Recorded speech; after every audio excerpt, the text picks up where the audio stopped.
ملي القدر كيحطك في مواقف صعيبة وما تقدرش تواجهها بوحدك، ومنين كتلقى راسك عايشة وسط براكة ديال القصدير والما كيقطر فوقك والما كيجري وانت وسط هاد الخراب، وفي المقابل اللي دزتي من حداه كيشوف فيك كائن ضعيف لا حول ولا قوة، وتكون انت صيد ساهل قدامه. وانا ما جيتش نبكى لكم باش تمسحوا دمعتي ولا تقولوا عليا مسكينة بقات فينا، لا، انا هنا غادي نعاود ونحكي على واقع عشتو بجميع تفاصيله انا واختي الصغيرة هاجر، ودهت جهدي باش نكون الام والاب ديالها ونحميها، ولكن الظروف ما عطاتنيش الفرصة وكل شي كان ضدي. ورغم داك الشي كامل ما وقفتش ساكتة، واللي درتو محال تصدقوه حتى في الأحلام ديالكم. أنا سميتي سمية، عندي 30 عام وكنحكي هاد القصة ماشي باش نبرر، ولكن باش نقول الحقيقة كيف عشتها أنا، ونيابة على أختي الصغيرة هاجر اللي عندها 24 عام، حيت بعض الجراح إلا ما تهضراتش كتعفن من الداخل. تزاديت وتربيت في براكة ديال القصدير في حي هامشي في الرباط قريب لطريق السيار. صوت الطوموبيلات كان هو اللحن اللي كنفيقو ونعسو عليه. الشتا كتدخل علينا بلا استئذان والبرد كيدير فينا ما بغا، والناس كدوز حدانا بحال الا حنا غير ضل ما عندوش اسم. بابانا مات بكري وخلانا مع مريضه بالصمت كتر من المرض، وخدامه في البيوت حتى طاحت وما ناضتش، وخلات لينا غير صندوق صغير فيه شويه مجوهرات صفرين وريحه يدينها. من نهار ماتت وانا وليت الام، ووليت الحيط اللي كتسند عليه هاجر، حيت هي كانت أضعف وأكثر حلما، وكانت كتسولني ديما واش هاد الحياة غتبقى هكذا، وانا كنت كنكذب ونقول لا. كبرنا وقرينا شوية وخدمنا شوية، ولكن الفقر كيكون ديما سابقك بخطوة. نهار تبدل كل شيء كنت مشيت للدار البيضاء نقلب على خدمة في محل في المدينة، ودخلت القهوة صغيرة في درب السلطان. تما سمعت أول مرة كلمة الحرق من فم وحدة سميتها نعيمة، كانت كتهضر على أوروبا بحال إلا كتقرأ آية من الجنة، خدمة وفلوس وبنادم كيتحسب بنادم ماشي رقم. بقات كتسولني على وضعي وانا كنسمع وقلبي كيدق، حيت الأول مرة شي حد هضر على حلم بصوت عالي. رجعت للرباط وحكيت لهاجر، وبكينا وبعنا مجوهرات أمنا، وعطينا الفلوس لواحد قال راه كل شي مضمون، وكان سمو السي الطاهر. ومن ذاك النهار ما شفناش، حيت شدوه البوليس في طنجة وضاعت الفلوس وضاع الامل. اسبوع من بعد مشينا لمدينة سلان نقلبوا على شي حل وراكبين في طوبيس، ومنين وصلنا خرجنا للطريق، ووقفت علينا طوموبيل فيها وحده وبنت قالت غير نوصلكم شويه، وفي الطريق رشات علينا معطر وطيحنا في الغياب. ومنين فقت لقيت راسي مطروحه في الارض حدا واد صغير بلا فلوس بلا تليفون بلا كرامه، وهاجر كتبكي بحال الطفله ضايعه. داك النهار ماتت سمية القديمة، وتزاد شي حاجة أخرى ما كانتش رحيمة. رجعنا للبراكة وكنت كنشوف في المدينة غير ذئاب لابسين وجه البشر، وقلت مع راسي إلا كانت المدينة كتاكل الضعيف خاصو يولي ناب باش يعيش. ومن هنا بدات الحكاية اللي غادي تجرنا من الرباط للدار البيضاء لطنجة، ومن براكة القصدير حتى القصور الزيف. ولكن قبل ما نوصلوا للدم والبوليس والبحر خاصكم تعرفوا كيفاش كيقدر الظلم يعلم الإنسان يكون مجرم بلا ما يحس. من بعد داك النهار اللي ترمينا فيه حدا الطريق بحال الزبل، رجعنا للبراكة وأنا ما بقيتش كنعس. هاجر كانت كتفيق مفزوعة وكتشم ريحة المعطر في الهواء وكتبدا تبكي، وأنا كنحس بالذنب حيت أنا اللي جريتها للحلم الكذاب. ولكن في وسط هاد العذاب بدا شي صوت في داخلي كيهضر، ماشي صوت الرحمة بل صوت الغضب، وكيقول لي علاش تبقاو ضحايا، علاش ما توليوش بحالهم ولا أقسى منهم. بدات الفكرة كتبان بحال شي وسواس، ولكن كل نهار كيتقوى حتى جا نهار مشينا لسوق في الدار البيضاء، في سوق معروف في درب غلف، وكنت كنقلب بعيني ما كنقلبش باللسان، حتى شفت واحد السيد كيدور بحقيبة ديال السلعة المهربة. قربت ليه وسولته على معطر خاص، شافني بنظرة فاهمة وضحك وباع ليا واحد البخاخ بلا ما يسول بزاف. ومن داك اللحظة حسيت براسي شديت مفتاح باب جديد، ما عرفت واش غادي للجنة ولا الجحيم. رجعنا للرباط وبديت كنخطط بحال شي واحد قرا الإجرام في كتاب ماشي في الحياة. كريت طونوبيل صغيرة من وكالة حدا أكدال، وشرينا شعر مستعار ونظارات شمسية ولبسنا بحال بنات ناس. أول مرة درناها كانت في حي يعقوب المنصور، واحد السيدة خارجة من الحمام عطيناها طيارة وقالت مرحبا، ومنين رشيناها قلبي وقف، ولكن يدي ما رجعتش اللور، وبدا كل شي كيدور بحال فيلم قصير. من بعد فاقت ولقات راسها بلا ساك بلا فلوس، وحنا هربنا. وهاجر كانت كترعد، ولكن منين وصلنا ولقينا راسنا شدينا مبلغ ما عمرنا شفناه في حياتنا. ضحكات وبكات وقالت لي يا سمية واش رحنا ولينا بحالهم؟ وانا جاوبتها لا، احنا غير كنا كنتعلموا كيفاش نعيشوا.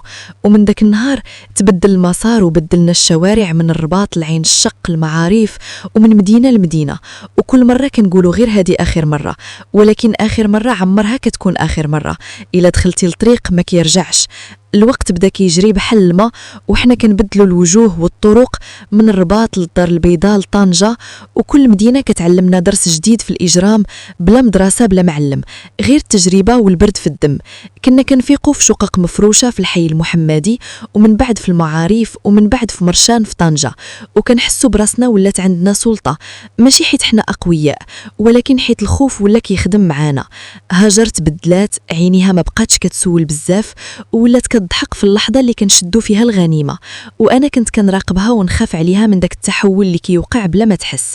توسعات الخدمة وولينا كنمشيو حتى لمراكش وأكادير، كنصطادو اللي خارجين من البيران سكرانين ولا اللي سايبين رأسهم للثقة الزايدة. وكنت دايما أنا اللي كنسوق، وهاجر اللي كتهدر وتغوي وتضحك بحال شي قناع مرسوم مزيان. الفلوس تكاترات وخرجنا من البراكة لشقة في حي راقي، ومن بعد الفيلا كبيرة فيها حارس كيسول غير على السمية، ومرا كتخدم في الدار كتقول لنا الله يعاونكم يا بناتي. وأنا كنحس بمرارة، حيت لو عرفت شكون حنا غادي تسد الباب في وجهنا. ولكن مع كل رفاهية كان شي حاجة كتضيع فينا، شي إحساس كيطيح بحال ورقة ديال شجرة في خريف طويل. وبدات الشكايات كتكتر والبوليس كيتحرك، وحنا ما حاسين غير بالربح.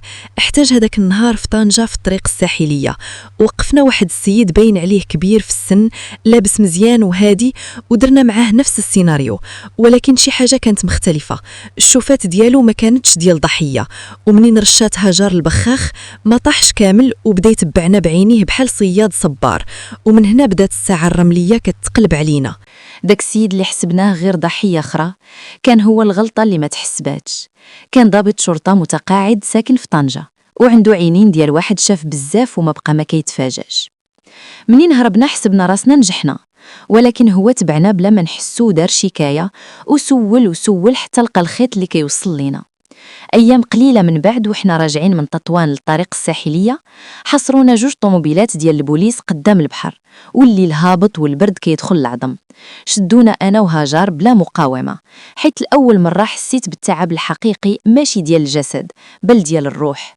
هبطونا من الطوموبيل وداروا لينا تحقيق في البلاصة، وسمعت داك الضابط كيقول شفت بزاف، ولكن اللي درتو خطير، حيت ولات المدينة كلها كتخاف من وجه مبتسم. تعرضنا للضرب والإهانة، وتكبلنا وخلونا حدا البحر مربوطات، وما نقدرش نوصف لكم الحالة اللي كنا فيها. ولكن اللي جا من بعدها كان أكرف من الشدة ديال البوليس. تصوروا معايا 2 بنات في الخلا واللي البارد كيقرص في العظم، حتى جاو عرام ديال الشماكرية كلاونا بالنوبة.